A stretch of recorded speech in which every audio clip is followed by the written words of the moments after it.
안녕하십니까. 임정수 목사입니다. 오늘 기독교의 역사 제 6번째 시간입니다. 오늘까지 하면 이제 드디어 반환점을 돌고 이제 또 결승점을 향해서 우리가 달려가고 있습니다. 열심히 잘 좀 따라오고 계시죠? 한 번 듣고 모르시면 한 번 더 들으시는 그런 또 열심을 기양에 공부할 거 열심히 좀 내주시면 감사하겠습니다. 언제 우리가 또 이런 기독교 역사를 또 공부를 하겠습니까? 그죠? 우리 지난 시간에 중세, 2주에 걸쳐서 우리 중세를 좀 공부를 했습니다. 제가 복습을, 주제를 좀 적어놨는데요. 제목만 봐도 여러분 좀 내용이 좀 떠오르시는지 모르겠습니다. 로마 제국이 이제 멸망하는 그 부분부터 시작을 했어요. 그러다가 교황권이 굉장히 많이 성장을 했고, 그리고 지금 우리가 이야기하는 이 교회라고 하는 이런 시스템, 이 교황권의 성장으로 인해서 만들어졌죠. 너무너무 교황권이 크다 보니까 황제하고 다툴 정도로 실제로 또 황제 위에 막 올라갈 정도로 교황이 굉장히 이제 권위가 높아지기 시작했죠. 중세에서 가장 큰 사건이라고 이야기하면 동방교회 서방교회 분열이라고 말할 수 있습니다. 몇 년도? 1054년에 동방 정교회, 서방 로마 카톨릭, 로마와 콘스탄티노플, 지금의 이스탄불이죠. 그래서 2차 성지 순례를 갈 때 항상 이스탄불로 갑니다. 터키의 이스탄불로. 그래서 거기가 이렇게 이제 나뉘게 되었다. 그래서 지금도 정교회가 있죠. 우리나라도 정교회가 있습니다. 한국 정교회. 그래서 정교회는 그 나라의 이름을 붙이죠. 중국은 중국 정교회, 그리스는 그리스 정교회, 러시아는 러시아 정교회. 이 정교회는 이 러시아가 정교회를 선택하게 됩니다. 그래서 이 정교회가 이 러시아를 중심으로 해서 구소련, 동구 유럽, 그 동구 유럽이 다 정교회의 영향권 아래 들어가게 되지요. 그리고 그리스가 그 중심에 또 있게 됩니다. 그 다음에 십자군 운동이 왜 일어났다 그랬어요? 이슬람이 등장하기 시작하면서 예루살렘을 장악하기 시작하면서 이제 이 십자군 전쟁이 나타나게 돼. 1차에서 몇 차까지? 8차에 걸쳐서. 그러나 결과는 십자군이 패하게 된 거죠. 그러면서 이제 중세가 무너지는 1100년대에서 1200년대까지 한 200년에 걸쳐서 이제 십자군 전쟁이 일어나지만 결국엔 이것 때문에 로마 교황청에 굉장히 큰 타격을 주게 되었다. 중세에도 이단들이 나타나기 시작했어요. 중세에서는 이단이라고 불렀지만 어떤 면에서는 상당히 우리 개신교의 입장하고 상당히 가까운, 그렇죠? 성경을 읽어야 된다라는 거, 자국어를 읽어야 된다라는 그런 운동, 뭐 여러 가지 중세가 굉장히 많이 이 교황권이 성장하면서 미사라든지 뭐 오만 것들을 막 많이 만들어놨는데 이런 것들의 의미를 다 축소해 보려고 하는 이제 그런 이단들이 등장하게 되었죠. 중세 그래서 이제 그 제도권에서 조금 이탈하는 사람들이 나타나게 됩니다. 그 중에 한 부류가 수도원 운동을 하는 사람들, 제도권에서 이탈해서 거기서 공동체를 이루어서 학문을 연구하고 기도를 하고 그 중심에 이제 있었던 사람들이 수도원 운동. 그래서 유명한 수도원들이 많이 등장하기 시작했고 이 수도원 운동은 오늘날까지도 계속 이어지고 있다. 그런 말씀들을 드렸습니다. 아주 중요한 게 중세 스콜라주의, 중세 철학이죠. 중세 철학은 중세 신학은 철학과 같이 그냥 한 덩어리였습니다. 한 덩어리였어요. 그래서 이 중세 스콜라주의가 굉장히 발달을 하면서 지금에 생각하면 뭐 너무 쓸데없는 거라고 말할 수도 있지만 결국엔 이 중세 스콜라주의의 팽창이 그 폭발이 계몽주의로 이어지게 됩니다. 여러 이제 신학자들이 이제 철학자들이 나타났고 그 중에 뭐 데카르트라든지 이런 철학자들이 17세기 등장하면서 우리가 소위 말하는 근대 철학이 이제 나타나게 되죠. 그 모든 바탕을 바로 이 스콜라 철학을 이제 중심으로 나타나게 됩니다. 자, 그러나 이제 교황권이 점점 무너지기 시작하죠. 교황권의 약화. 바로 이 교황권의 약화가 오늘 우리가 살펴보려고 하는 이 종교개혁과 이제 연결이 되게 됩니다. 그리고 중세 신비주의 운동도 등장하게 된다. 각각에 대해서 이제 등장하는 사람들이 나와요. 사람들은 우리 책에 있으니까 복습을 하면서 다시 한번 좀 보시면 좋겠습니다. 자, 그러면 종교개혁이 이제 어떻게 시작되느냐. 종교개혁의 우리가 원인을 좀 보겠습니다. 원인. 종교개혁의 원인. 뭐가 있을까? 두 가지가 있어요. 교회 내, 교회 내의 원인과 교회 바깥에. 이걸 우리가 사회라고 그러죠. 사회적 요인이 있습니다. 교회 내에는 어떤 원인이 있을까? 교회 내에는 뭐가 있을까요? 교회 내에서 뭐 문제될 게 뭐가 있어요? 부패죠, 부패. 교회 내에 부패가 있었고, 그 다음에 뭐 여러 가지 분파들이 등장하죠. 분파라고 하는 것은 이제 여기서 이단들이 등장하게도 되고, 그 다음에 성직자의 타락도 굉장히 중요한 이탈을 하게 되는 거죠. 사실 뭐 이 공식은 오늘날도 마찬가지입니다. 오늘날도 교세가 줄어든다, 교인이 줄어든다. 왜 그럴까? 교회 내의 원인과 교회 밖의 원인이, 사회적인 원인이 있는 거죠. 교회 내의 원인은 뭔가가 지금 잘못하고 있다는 것이죠. 그 중에 하나가 바로 부패와 타락, 그리고 우리 안에 분파라고 하는 것은 서로 당짓고 하나 되지 못하게 하는 거, 그렇죠? 이런 원인, 이게 굉장히 일반적으로 생각해 볼 수 있는 원인입니다. 사회적인 요인은 뭐가 있을까? 사회적인 요인은 굉장히 중요한 것이 뭐냐면 산업의 변화입니다. 산업의 변화. 그 전까지는 농경사회였어요. 그죠? 농경사회. 근데 농경사회인데 이 종교개혁 시대, 그러니까 1500년대로 들어가면서 십자군 운동부터 시작해갖고 뭐가 등장하기 시작하냐면 상업이 등장합니다. 상업.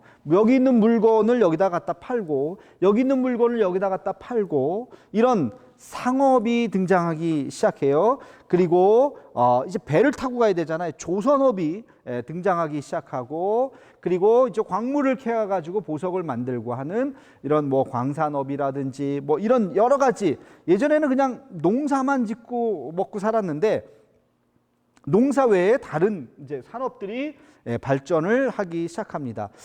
뭐 공업까지 가지는 못했지만 하여튼 이제 일종의 살짝 뭐 제조업 같은 것도 있을 수도 있겠고요. 그런 산업이 변경하기 시작돼요. 그 다음에 두 번째가 뭐냐면 산업이 발전을 하니까 거기에서 돈을 버는 사람들이 나타나죠. 이것을 우리가 자본가라 그래요. 자본가. 자본가들이 나타나기 시작하면서 가장 초기의 자본주의 형태를 띠게 됩니다. 그래서 신부는 귀족은 아니에요. 귀족은 아닌데 이런 산업에 일찍 뛰어들어 가지고 돈을 벌어요. 그런 사람들이 나타나기 시작해요. 이 자본가들이 이제 등장을 하면서 이 자본가들의 역할이 나중에 이제 굉장히 이제 커지게 되는 거죠. 그 다음에 이 중세에 굉장히 큰 게 바로 흑사병이죠. 흑사병. 지금도 이 전염병, 코로나 바이러스 때문에 지금도 굉장히 많은 변화가 이 사회적으로 있을 것이다 라고 우리가 그렇게 지금 예견하고 어떻게 변할까 지금 굉장히, 제가 뭐 주일날 설교 때도 말씀을 드렸는데 이때도 마찬가지, 이 흑사병이 결국에 중세를 무너뜨리게 되는 모든 시스템을 그냥 한순간에 멈춰버리는, 우리도 예배 그냥 한순간에 그냥 딱 멈춰버리잖아요. 다닐 수가 없잖아요. 그러니까 이런 것이 지금 이렇게 최첨단된 시대라고 해도 이 전염병 앞에서 우리가 꼼짝 못하는데, 여러분 생각해 보십시오. 500년 전에 이 흑사병은 이 세균이라고 하는 개념도 없었을 텐데 그때 어마어마한 사회적인 문제가 됐죠. 그 다음에 또 한 가지 뭐냐면 이제 거기 쭉 정리되어 있는 얘기예요. 교회의 과잉 팽창이에요. 교회의 과잉 팽창. 모든 것이 다 교회에 집중. 아까 제도화된 기독교가 되면서 교회가 얻게 되는 혜택들이 굉장히 많다고 그랬어요. 근데 이 혜택이 지나치게 많아지게 되면서 교회에 굉장히 많은 이제 뭐랄까요, 권한이 세지게 된 거죠. 거기 보면 독일의 GNP의 독일 전체 수입의 40%가 로마로 가게 됩니다. 그러니까 어느 날부터 본전 생각을 하는 거죠. 우리 열심히 했는데 이 명목 저 명목으로 다 로마에 갔다가, 왜? 로마는 교황청이 있기 때문에 로마에 갖다 다 바치니까 점점 사람들이 이거 너무 과한 거 아니야? 너무 심한 거 아니야? 이런 생각들을 갖게 된다는 것이죠. 그래서 로마, ROMA, 거기 있습니다. 책에. 로마의 앞에 약자를 라틴어로 로딕스 옴니움, 그 다음에 말로문, 그 다음에 아빌리타. 어렵죠. 이게 뭐냐? 돈을 사랑함이 일만하게 뿌리다. 요 말을 앞자를 따서 로마. 그러니까 로마가 돈을 너무나도 사랑한다는 거예요. 그래서 이렇게 로마를, 카톨릭을 비난하는 말로 쓰여지게 되었다는 것입니다. 그리고 또 한 가지가 교회의 문제점 중에 또 한 가지가 면죄부죠. 면죄부. 아이고 틀렸네. 면죄부가 아니라 면죄부입니다. 죄를 면해주는, 죄를 면하게 하는 증서를 돈 주고 사는 거예요. 이따가 루터 얘기할 때 조금 더 자세하게 하겠습니다. 자, 이런 문제 때문에 교회 안에서의 문제, 그 다음에 사회적인 문제, 뭐 이런 문제들이 막 섞여 있으면서 교회가 굉장히 많은 혼란을 가져오게 되었다. 자, 그 다음에 종교개혁 이전에 두 명의 개혁자들이 나옵니다. 전초전, 그 이제 먼저 했던 사람, 유명한 아주 장렬하게 전사했었던 두 사람, 존 위클리프, 존 후스, 둘 다 존이에요. 존은 요한이죠, 요한. 그래서 제목이 뭐죠? 종교개혁 이전, 두 명 이전에 개혁자 누구라고요? 존 위클리프. 다음에 존 후스. 여러분, 이 두 분의, 루터 칼빈만 우리가 기억하고 있는데 이 두 분의 이름을 기억하면 좋겠습니다. 굉장히 유명한 분들입니다. 위클리프는 그 이름을 기려서 지금도 위클리프 선교회라고 하는 것이 있습니다. 1328년에서 1384년까지 살았던 분이고요. 위클리프는 영국에서 이제 활동했었던 사람입니다. 한마디로 위클리프는 뭘 주장했느냐? 성경을 주장했어요. 성경을 읽어야 된다. 그 당시는 어디 성경만 있다 그랬어요? 라틴어 성경만 있다 그랬어요. 그죠? 불가타 성경, 라틴어 성경만, 헬라어를 라틴어로 번역한 라틴어 성경만 중세 때는 읽을 수가 있었어요. 근데 바로 이 라틴어 성경은 일반 사람들, 특히 영국이나 영어권에 있었던 그 당시의 사람들이 못 읽잖아요. 그래서 위클리프가 뭘 했겠습니까? 성경을 번역했죠. 성경을 번역했습니다. 그래서 라틴어를 영어로 번역해갖고 English Wycliffe Bible이라고 하는 것을 1382년에, 루터보다 훨씬 전에, 한 150년 전에 이 일을 하게 됩니다. 그래서 모든 영국인은 성경을 읽고 외우고 명상, 우리로 치면 지금 묵상, 큐티를 해라. 굉장히 파격적이죠? 1300 몇 년에요? 82년에 바로 이 일을 하게 되었다는 것입니다. 굉장히 한 700년, 한 650년 정도 앞선 그런 이제 일을 하게 됩니다. 그래서 결국에는 이것을 강조했는데 이것이 로마 카톨릭 입장에서는 이단인 거예요. 왜? 로마 카톨릭은 오직 성경을 라틴어로만, 성경을 알 필요도 없다는 거예요. 일반 대중들이 알 수도 없고 알아서도 안 되고 알 필요도 없다. 그냥 라틴어 성경을 어쩌고 우리도 라틴어는 필수가 아니라서 저도 라틴어를 공부하지는 않았습니다. 라틴어를 그냥 읽고 그냥 저기 성경 말씀인가 보다. 그리고 성경의 내용은 그림 있잖아요. 우리 유럽 같은 데 성당에 가면 그림 많잖아요. 그 그림 보고서 저게 성경의 내용인가 보다 하는 정도로만 알고 끝이에요. 위클리프는 그렇게 말하지 않았다는 거죠. 여러분, 종교개혁의 가장 중요한 게 뭐죠? 루터와 칼빈에서 성경이잖아요. 성경. 솔라 스크립투라. 그게 뭐예요? 성경을 읽으라는 거죠. 지금도 그래서 우리 개신교는 가장 강조하는 게 성경이잖아요. 성경. 그죠?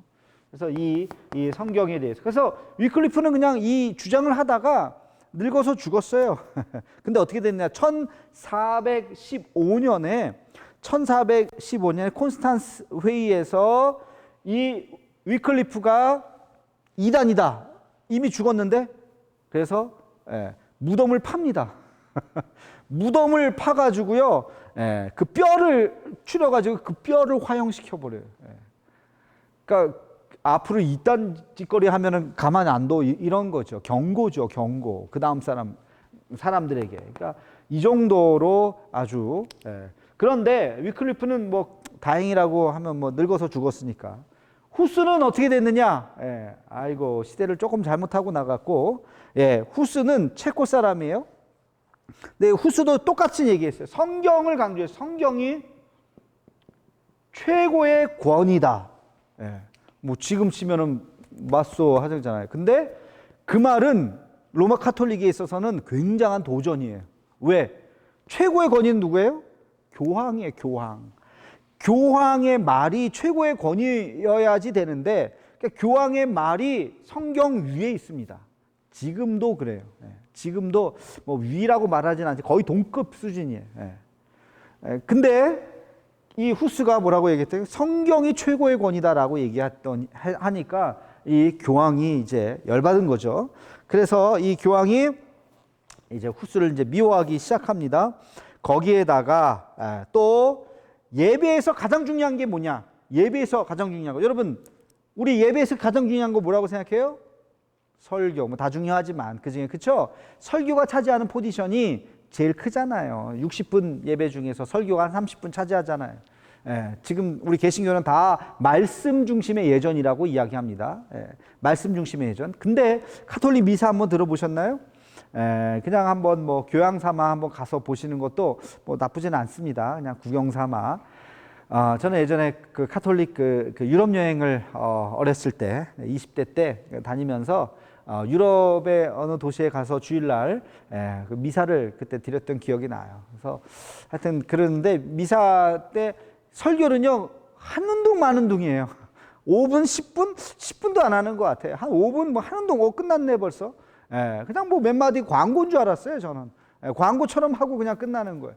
말씀 중심이 아니라 예전. 거기서 가장 중요하게 생각하는 것이 뭐냐면 카톨릭에서는 지금도 뭐 우리도 마찬가지, 우리 한국 카톨릭도 마찬가지지만 성례전이죠.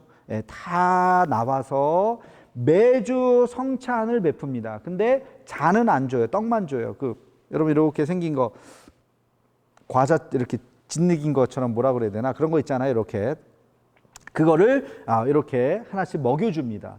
그 예전은 상당히 경건하긴 해요. 사람들이 다 나와서 그 여성들을 이렇게 면사포 같은 거 이렇게 쓰고 다 이렇게 하면 그거를 신부가 이렇게 하나씩 먹여줍니다. 그래서 그런 일들을 하면서 하는 게 바로 이 카톨릭의 예배인데, 후스는 뭘 강조했다고요? 성경을 강조하고 또 예배에서 설교를 강조했어요. 설교라고 하는 것은 하나님의 말씀이죠. 그 다음에 더 충격적인 얘기는 고해성사를 하지 말라 그랬어요.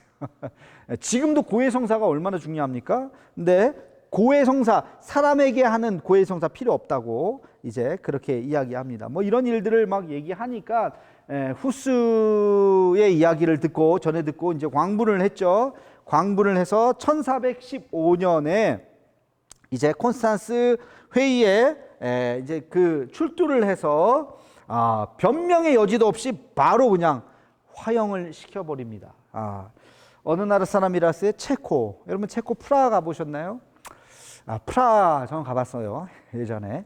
프라하에 시청 앞에, 시청인가? 광장이 있어요. 프라하 되게 멋있어요. 그 광장.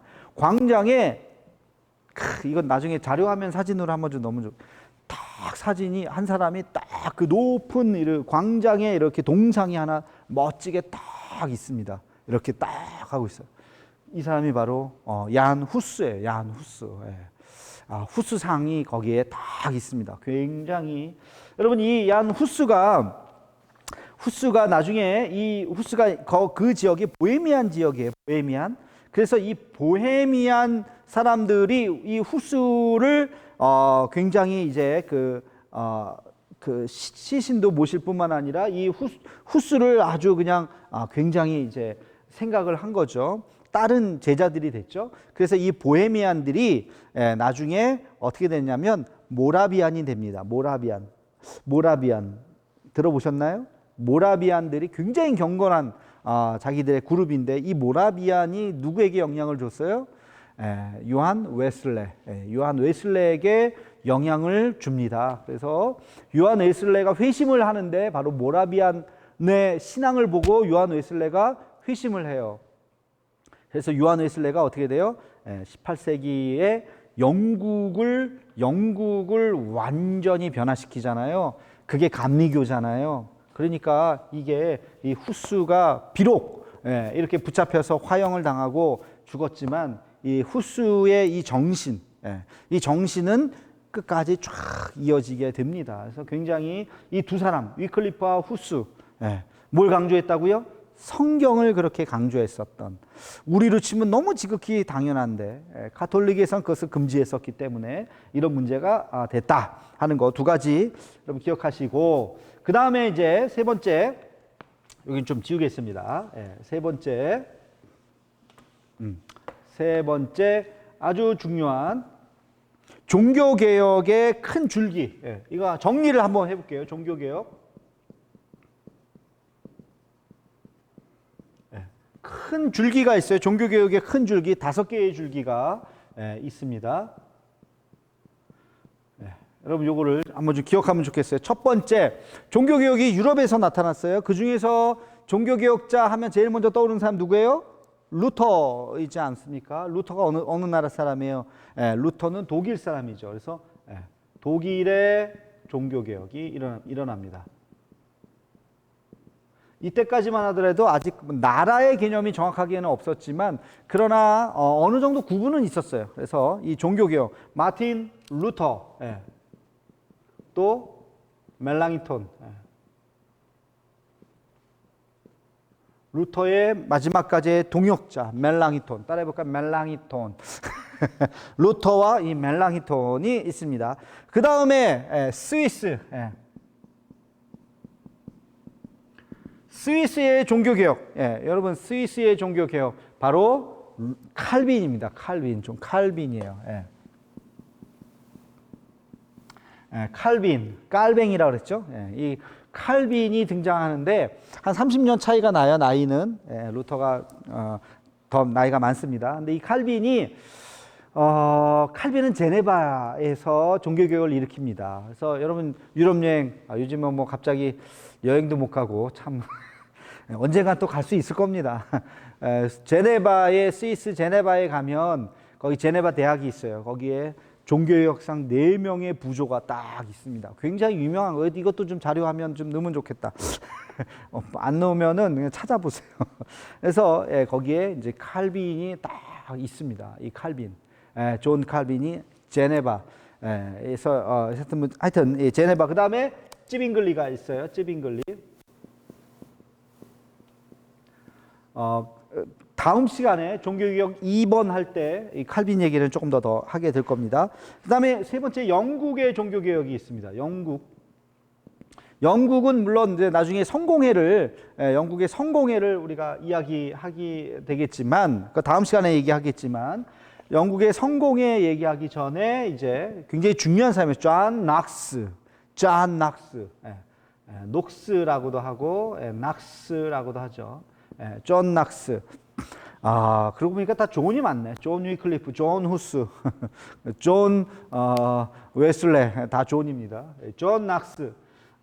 이 낙스가 영국의 스코틀랜드 지역에 있었어요. 여러분, 이것도 또 뭐 제가 또 옛날 얘기 또. 그래서 제가 스코틀랜드 에딘버러에 유럽 여행을 23살인가? 그때 간 적이 있었는데요. 에딘버러, 지금도 23살이니까 지금 벌써 5, 6년 전이네요. 아이고. 근데 거기에 가면 낙스 칼리지가 있고 존 낙스 기념 교회가 있습니다. 거기서 제가 미사를 드렸던 25년 전 기억이 있습니다. 하여튼 이 존 낙스가 굉장히 유명한 그 스코틀랜드의 종교개혁 전부 다 칼빈의 동지라고 할 수 있죠. 뭐 제자라기보다도 동지들이죠. 낙스, 마틴 부처 뭐 이런 사람들도 있고요. 그 다음에 이제 여기까지는 독일, 스위스, 영국이 굉장히 이제 강력한 종교 개혁을 일으킨 이제 나라였고, 그 다음에 여기 뭐 이름을 이렇게 좌경화라고 붙였는데 이건 제가 붙인 게 아니라 종교 그 기독교 교회사 교수들이 붙인 겁니다. 좌경화는 조금 더 너무 좀 이게 개혁을 했는데 여기서 멈춰야 되는데 조금 더 나갔다는 거예요. 좀 더 나갔어요. 토마스 뮌처, 그 다음에 제세례파, 아주 그 다음에 아나베프티스트, 제세례파. 베프티스트라고 하는 것은 침례를 얘기하죠. 세례는 약식이고 침례는 물속에 잠기는 거죠. 침례. 근데 아나는 뭐냐면 다시 해라는 거죠. 옛날에 과거 했던 거 그거 별 필요 없다. 다시 해라. 제세례파. 이걸 제세례파라고 아나베프티스트라고 하는데 그 전에 했던 거가 뭐예요? 그게 유아세례예요. 유아세례 뭐 받아도 되지만 이거 별 의미가 없다는 거예요. 받든지 말든지 신경도 안 쓴다는 거예요. 정말 성인이 돼서 너의 입술로 고백하는 거, 그게 중요하다. 그래서 다시 세례 받아라. 그게 제세례파입니다. 이 제세례파의 후예들이 누구죠? 침례교죠. 지금 침례교. 침례교는 유아 세례를 주지 않습니다.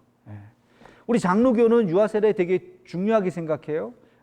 그가 어리기 때문에 아직 예수님도 모르고 말도 못하는 거 아닙니까? 애기가 뭘 알아요? 그러나 하나님의 은총, 우리는 하나님의 은총론을 굉장히 중요하게 생각하기 때문에 삼위일체 되신 하나님의 은총으로 그 아이에게 하나님의 은혜가 임한다고 우리는 믿지만, 그러나 제세례파는 그거 다 쓸데없는 소리 하지 마. 그게 아니라는 거죠. 자기 입술로 예수님을 고백해야 된다.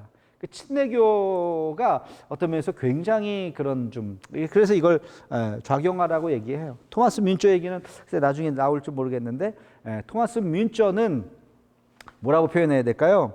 노동당? 지금으로 치면 상당히 이 농민들, 그 당시에 가장 직급이 낮은 계층이 노예와 농민이라고 볼 수 있잖아요. 지금도 뭐 옛날에도 뭐 농민 운동 많이 하고 뭐 노동자 운동하고 이런 거 우리가 좀 좌파 이렇게 표현을 하죠. 마찬가지입니다. 이 농사를 짓는 가장 노예와 농민들을 보호하고 그들의 어떤 사회적인 여러 가지 그런 것들을 보호하자고 하는 종교개혁의 또 다른 사회개혁까지 주장했던 사람들이 바로 토마스 뮌처지요. 저는 뭐 굉장히 의미는 있다고 생각해요. 그러나 루터가 지향하는 바에서 좀 더 나간 거예요. 좀 더 나가서 결국에는 토마스 뮌처와 루터가 결국에는 나중에 이제 헤어지게 됩니다. 그래서 이제 이런 종교 개혁에서 이 있고, 뭐 찌빙글리도 칼빈하고 같이 가다가 사실은 찌빙글리가 좀 더 과격하게 좀 더 나갑니다. 칼빈을 비판을 하죠. 마지막 다섯 번째, 이제 카톨릭 안에서의 종교 개혁이 일어납니다. 가톨릭 내부에서 이런 종교 개혁이 막 해서 이 물줄기에서 뛰쳐나가니까, 야, 우리도 정신 차려야 되겠다. 이거 우리가 좀 이렇게 하면 안 되겠다. 내부에 어떤 새로운 바람이 일어납니다. 그게 카톨릭의 종교 개혁이에요. 이그나티우스 로욜라, 아주 중요한 사람입니다. 이그나티우스 로욜라, 이냐시오라고도 이야기하고요. 이 사람이 로욜라라고 하는 사람이 뭘 만들었느냐? 이 사람이 만든 게 예수회입니다. 예수회 선교사. 여러분 영화 미션 기억나시죠? 빠라바리바 빠리라리라리. 아유 참 너무 또 개인기 하면 안 됩니다. 이 영화 미션에 나오는 선교사들 있죠? 그 선교사들이 바로 예수회 선교사예요. 예수회 선교사들은 굉장히 선교에 대한 열정과 학문에 대한 열정과 그리고 이 로욜라 자신이 상당히 전쟁에도 참여하고 다리 한쪽을 잃어버리고 뭐 그러면서 장애인으로 살아가고 그러면서 하나님을 이제 아주 인격적으로 만나고 그러면서 이분이 자기의 남은 인생을 아주 불태우면서 하나의 수도원 운동과 같이 그런 일들을 하면서 이 가톨릭 전체를 바꾸어 버리는 아주 굉장히 중요한 역할을 합니다. 그래서 이냐시오 영성과 관련해서 이냐시오가 영성에 대해서 관심이 굉장히 많았는데 지금도 우리 영성학은 이냐시오의 그 영성을 지금도 이렇게 많이 받아들이고 개신교도 이거에 대해서 어느 한쪽은 굉장히 받아들이기도 합니다. 우리 그 최일도 목사님이 수도원 운동을 해요. 개신교 수도원 운동을 하세요. 거기도 수도사, 개신교도 수도사가 있어요. 예, 개신교 안에 아주 소수긴 하지만 그 수도사들이 있고 그래서 이런 일들을 여기서도 합니다. 우리나라에 서강대 있죠? 서강대가 바로 예수회가 만든 학교예요. 그러니까 많은 대학들을 예수회가 설립합니다. 왜? 학문을 굉장히 강조했기 때문에. 학문만 강조한 것이 아니라 예수회는 실천적인 거, 영성과 실천, 굉장히 저는 그 이론만 봐서는 아주 탁월하고 아주 좋은 거라고 생각해요. 그래서 어쨌든 이 안에서 로욜라 같은 사람이 등장해서 이 안에서 뭔가 개혁을 일으키려고 하는 것이 있었다. 그래서 이 5가지의 물줄기가 있다고 하는 것을 여러분들이 머릿속에 좀 염두에 보면서 이제 좀 더 하나씩 좀 살펴보도록 하겠습니다. 독일의 종교개혁. 독일의 종교개혁. 시간이 좀 얼마나 갔나 모르겠네. 시간이 좀 가서 조금 덜 자세하게 좀 해야 될 것 같아요. 독일 이거 지울게요 이제. 글씨 열심히 잘 썼는데 지우려니까 아깝네. 지우겠습니다. 여기를 그래도 중세 요약 여기를 좀 지우겠습니다. 금방 지워지니까 조금 허무하네요. 자, 독일의 종교개혁 여기 4번.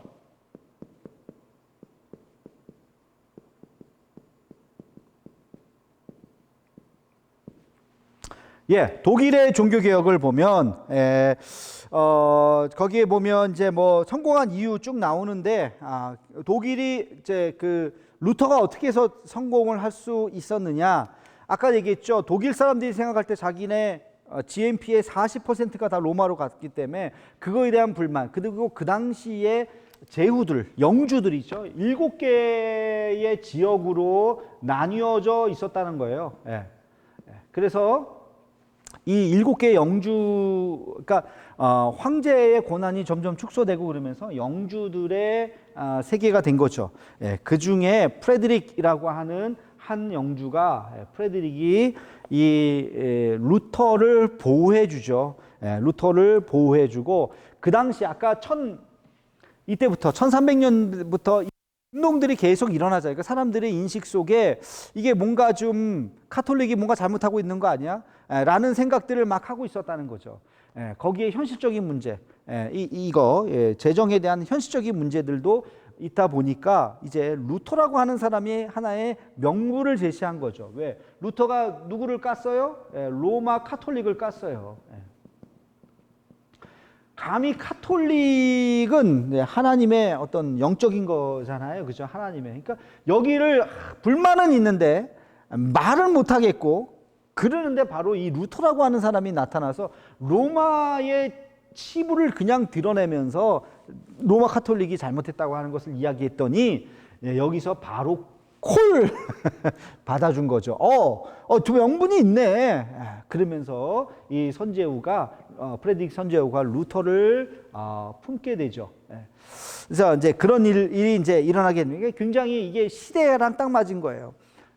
위클리프 후스는 이게 아직까지 무르익지 않았기 때문에 혼자서 막 주장을 했는데 동조해주거나 누가 영향력 있는 사람이 품어주지를 못했던 거죠. 그게 이제 안타까운 거고 루터는 이런 사람들이 있었기 때문에 결국에 그러니까 굉장히 이걸 우리가 좀 사회학적으로 좀 분석을 해보면 굉장히 재밌습니다. 어떤 사람의 아이디어가 실현되기 위해서는 사회적인 분위기가 있어야 돼요. 그래서 너무 대중들보다 시대보다 10발자국 앞서가는 사람은요 좀 이상한 사람이 돼버리는 거예요. 혼자 한 발자국만 앞서가야지 이 시대를 앞서가는 사람이 되는 거죠. 아무튼 뭐 그렇습니다. 자, 그래서 마틴 루터 보면 1483년에 광부의 아들로 차남으로 출생을 하고 쭉 거기 이제 이야기가 있어요. 그리고 이제 법학을 집안에 그 당시에 뭐 집안에 다 바램이죠. 지금으로 치면 다 뭐 의대 갈라 그러나 하여튼 법학을 공부하다가 이제 어거스틴 스톤으로 그가 뜻한 바가 있어서 그때 뭐 번개 쳐서 자기 친구가 죽는 뭐 그런 사건이 있었죠. 그러면서 자기 이제 삶과 죽음에 대해서 그런 거에 대해서 생각을 하다가 이제 들어가죠. 그러다가 어거스틴 스톤에 들어가서 정식 스톤이 되고 24살에 신학 공부를 본격적으로 시작을 하고 머리가 똑똑했던 건 29살에 THD 학위를 받으면서 성서학 교수가 됩니다. 비텐베르크 지역에 있었기 때문에 이 비텐베르크 대학에 이제 강의를 하게 되고 시편 강의도 하고 여기에서 그가 원문을 보기 시작하면서 로마서를 공부하기 시작합니다. 로마서를 공부하면 공부할수록 지금 이 로마 카톨릭이 점점 성경 말씀과 너무나도 엉뚱한 곳으로 가고 있다고 하는 것을 루터가 깨닫습니다. 그래서 그 가장 큰 게 뭘까요? 로마 카톨릭이 왜 성경과 가장 멀리 떨어져 있다고 생각했던 것이 바로 그게 면죄부라고요. 면죄부. 지웠네. 면죄부. 그래서 이 면죄부 거기에 보면 제가 면죄부에 대해서 거기 정리 43페이지에 정리를 해놨습니다. 면죄부를 왜 팔았을까? 명분은 뭐냐면 성자들 있죠. 성자들은 공덕이 많잖아요. 과잉 공덕 필요 없어. 너무 많아. 자기를 구원하고도 남을 정도의 많은 공덕을 이 성자들의 남은 공덕을 우리가 사는 거예요. 그래서 성자가 예를 들어서 자기 10개만 필요한데 A라고 하는 성자가 본인을 위해서는 10개만 필요한데 이 A라는 성자가 공덕이 너무 많아서 100이야. 그럼 어떻게 돼요? 90개가 남잖아요. 90개를 사가는 거야. 자, 5개 사갈 사람 10개 이거를 쫙 다 파는 거예요. 뭘로 팔아요? 돈 주고 파는 거죠. 이런 참 지금 생각 너무 웃긴데 그 당시는 이걸 진짜 얘기했다니까요. 그래서 이런 과잉 공덕을 막 사람들이 돈 주고 그러니까 그러면 나는 지금 나라고 하는 사람은 공덕이 없어요. 공덕이 지금 -5야. 죄만 지었어. 그러면 구원을 받으면 10개 필요하면 15개가 필요하잖아요. 그럼 여기서 15개를 사갖고 오면 돼. 15개면 얼마일까요? 글쎄 뭐 모르죠. 하여튼 돈이 많이 필요하겠죠. 그러니까 이게 돈 주고 사고 내가 막 루터의 영화에 보면 그런 장면이 나오잖아요. 한 사람이 길거리에 술 취해갖고 막 쓰러지고 있는데 깨워서 이렇게 하면 안 된다. 술 먹으면 안 된다 그랬더니 품속에서 자다가 당신 누구야 하면서 나 이거 오늘 샀단 말이야. 면죄부를 보여주는 거예요. 루터가 눈이 뒤집히는 거죠. 이게 성경에도 없는 얘기를 저 사람은 저렇게 아주 그냥 방탕하게 막 살면서 난 이것만 있으면 난 천국 간다고 생각하는 바로 그 모습에서 이거는 지금 종교가 잘못됐다. 그러면서 그가 비텐베르크 그가 거기서 살았기 때문에 비텐베르크 성문에 95개조 반박문을 붙이죠. 쫙 95개조 굉장히 중요합니다. 95개조 비텐베르크 95개조 반박문 뭘 반박한다는 거예요? 뭘 반박한다는 거예요? 로마 카톨릭에 이제 반박을 한다는 겁니다. 제가 이걸 왜 강조했겠습니까? 이유가 있습니다. 이따가 얘기하겠습니다. 95개조 반박문을 어디다가 붙였다고요? 비텐베르크 성문 앞에 이제 합니다. 어디다가 비텐베르크 성문. 근데 언제? 10월 31일 날 1517년 10월 31일 날 왜? 그 다음 날이 11월 1일이죠. 11월 1일이 만성전 All Saints Day에 모든 성자들을 기념하는 날이에요. 그걸 만성절이라고 하는데 그래서 11월 1일 날은 사람들이 뭐 우리로 치면 추수감사절처럼 우와 막 몰려드는 거예요. 그러니까 그때 내가 이 날을 딱 해서 로마에 내가 한번 맞짱을 한번 뜨겠다. 니들 이거 내가 생각할 때는 잘못됐는데 한번 얘기해봐라. 근데 그 당시에 이런 신학적인 토론 논쟁이 없었던 게 아니라 뭐 꽤 있었습니다. 그래서 루터는 그거에 대해서 그냥 신학적인 논쟁을 위해서 이걸 반박문을 붙인 거예요. 이거 잘못한 거 아니냐 답변해 보십시오 하고서 토론 주제였던 것입니다. 근데 발끈한 거죠. 이거를 가지고 발끈을 해서 결국에는 거기 보면 44페이지에 보면요 95페이지 반박문에 대한 내용도 거기 좀 있습니다.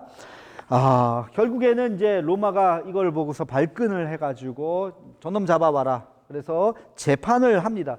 여기는 재판도 없이 죽였잖아요, 후스는. 그나마 지금 한 몇십 년 지나고 거의 한 100년 가까이 지나니까 루터는 그래도 재판을 합니다.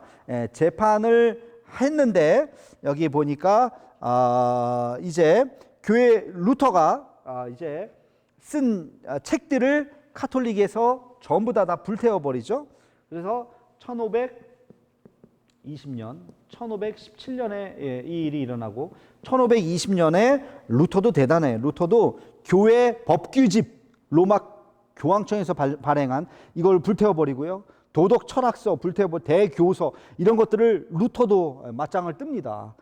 와 대단하죠. 그의 나이 35. 35이에요.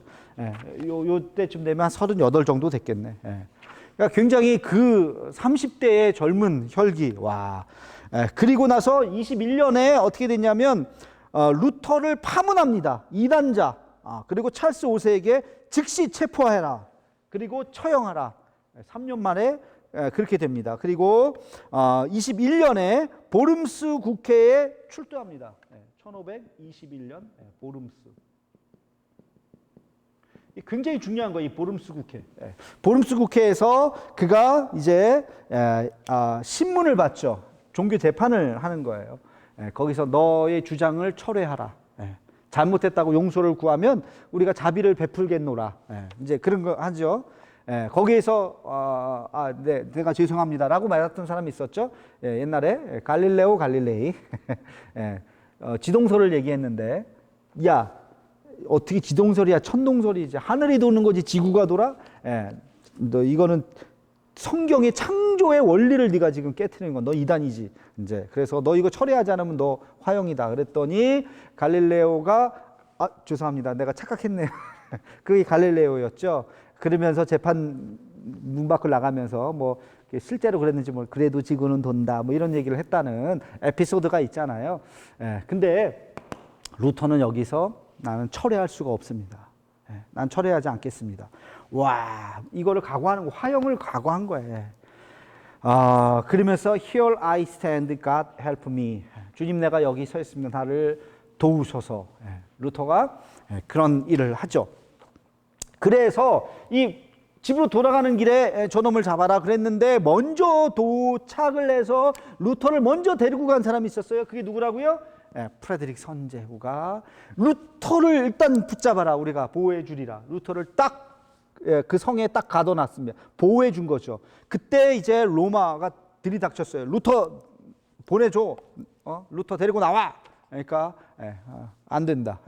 그래서 함부로 들어갈 수가 없었어. 왜? 이 선제후의 끝발이 있었거든요. 그 당시에. 우리가 안 된다면 안 돼. 이제 해가지고 여기서 보호를 받습니다. 몇 년 동안. 보호를 받으면서 루터가 뭘 했느냐? 성경을 번역했어요. 신약 성경을 이 루터는 독일 사람이라서 독일어로 번역을 해서 인쇄를 해갖고 그 독일 사람들에게 완전히 다 뿌려버렸어요. 로마서를 번역했겠죠.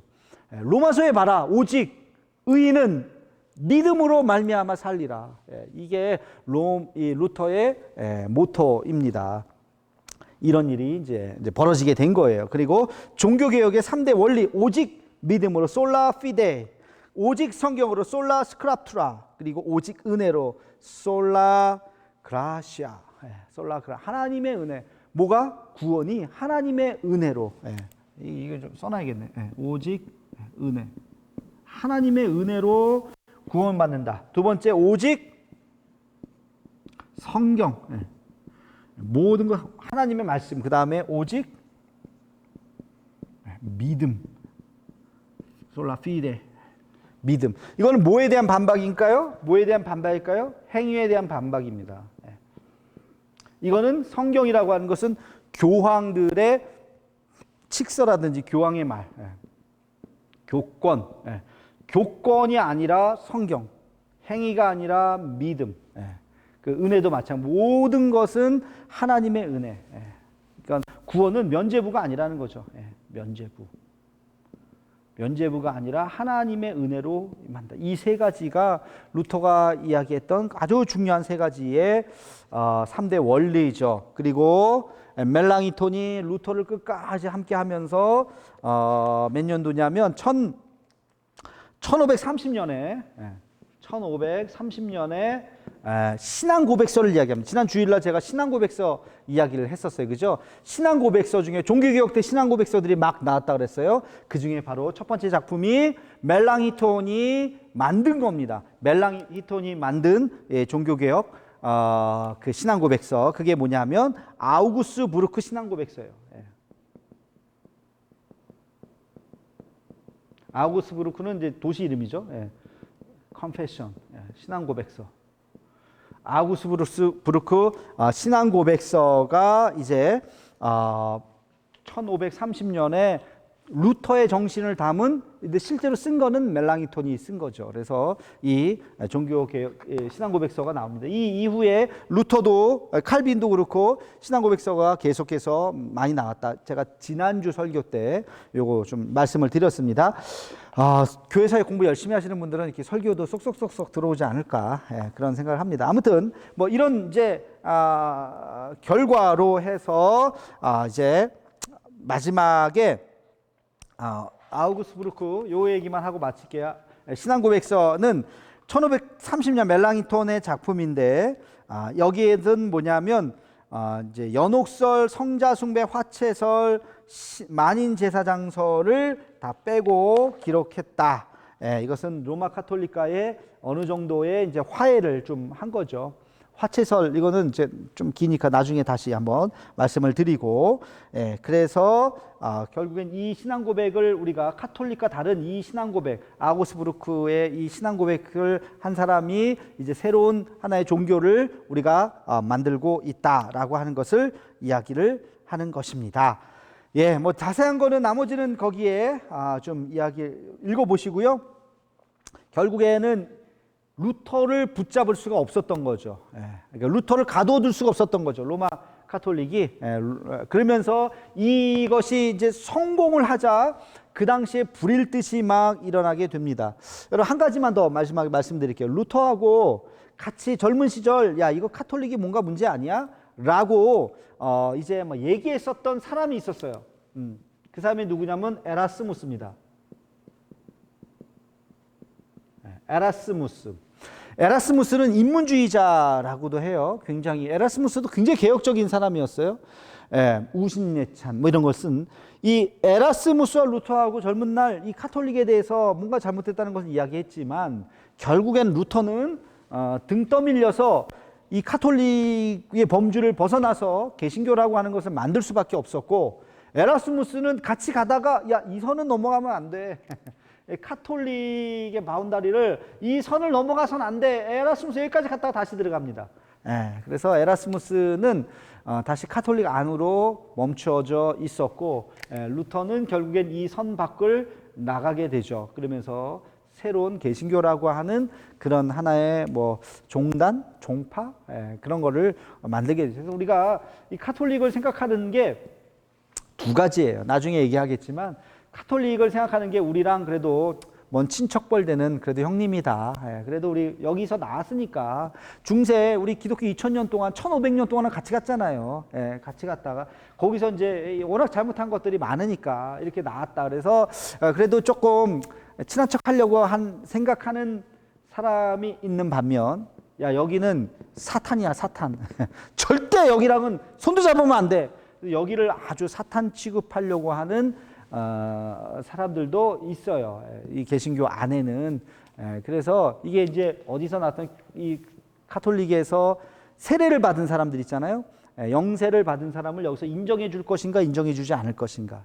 여기를 우호적으로 보려고 하는 사람들은 이것을 인정해 주죠. 그래서 입교를 하게 합니다. 입교는 세례가 아니죠. 세례를 다시 주지는 않습니다. 그러나 입교를 해서 나는 이제 기독교 신앙, 아까 우리 신앙 고백, 개신교의 신앙 고백을 내가 받아들이겠습니다 라고 하는 입교 의식을 통해서 교회 안으로 들어오죠. 그러나 어떤 보수적인 개신교의 보수적인 상당수가 많죠. 제가 생각할 때 한 70% 정도 될 것 같아요. 그런 분들은 아유 카톨릭에서 영세 이런 그런 데서 영세 받는 거 인정 안 해. 다시 와. 다시 해서 여기서 다시 세례를 받아. 그래서 여기서 세례를 다시 받아야 개신교 안으로 받아들이는 그런 사람들이 있습니다. 상당수 그걸 뭐 맷대메시라고 참 이렇게 말하기는 어렵지만 그렇게 개신교가 카톨릭을 바라보는 이 두 가지 시선이 있다는 것을 여러분이 기억하시면 좋겠습니다. 이건 뭐라고 제가 무자르듯이 딱 카톨릭은 뭐 사탄의 자식입니다 이렇게 말할 수 있는 게 아니라 이 역사를 우리가 쭉 지금 이제 다음 시간에 보면 조금 더 정확하게 보일 텐데요. 보다가 보면 그게 그렇게 이게 하나의 역사적인 흐름이구나. 거기에서 우리가 어떤 입장을 취해야 될 것인지에 대해서 조금 더 우리가 생각을 해볼 수가 있는 거죠. 자, 오늘의 키워드는요. 제가 말씀드리지 않고 문제를 내겠습니다. 1517년 10월 31일 루터가 비텐베르크 성문에 붙인 것이 뭘까요? 너무 쉽네. 비텐베르크 성문에 뭘 붙였다 그랬어요, 그죠? 그냥 뭘 붙였을까요? 엿가락을 붙인 거 아니고 뭔가 중요한 걸 딱 붙였어요, 그죠? 일곱 글자네. 뭐를 붙였습니다. 양쪽에 딱. 그게 뭘까? 그거를 쓰는 거예요. 여기 칠판에도 답이 있네. 자, 이게 오늘의 키워드입니다. 간단하게 할 줄 알았는데 하다 보니까 항상 이렇게 말이 많아서 길어지는 건데, 누가 그러더라고요. 이거 40분, 50분짜리를 좀 잘라서 해야 된다. 맞습니다. 저도 그렇게 한 번에 듣기는 조금 벅찰 수도 있지만, 모르겠어요. 이게 성경 공부니까 그냥 한 번에 또 원샷에 쭉 가니까, 여러분들 알아서 끊어서 읽으시고, 정말 바람은 이런 기회가 정말 저에게도 없을 것 같아요. 나중에 제가 교회사 공부합시다 그러면 한 30명 올까요? 많이 와봐야 한 4, 50명 올까요? 그 사람들 그리고 처음부터 끝까지 그 4, 50명이 끝까지 들으시겠어요? 12강. 그러나 이거 영상으로 유튜브로 올리기 때문에 여러분들 마음만 먹으면 오늘 밤에 내일 밤에 언제든지 보실 수 있잖아요. 한번 꼭 보시고 조금 자세히 하는 이유는 기왕 한번 할 때 한번 쭉 공부를 하면 이게 교회가 이런 거구나. 지금 이제 절반 돌았어요. 그래서 많이 배웠어요. 그죠? 이제 앞으로 나머지 절반은 조금 더 우리가 피부로 와닿는 그런 이야기들을 하실 수가 있을 겁니다. 여러분들 수고 많으셨습니다. 고생하셨고요.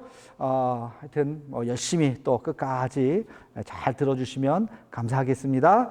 다음 주에 또 뵙겠습니다. 안녕히 계세요.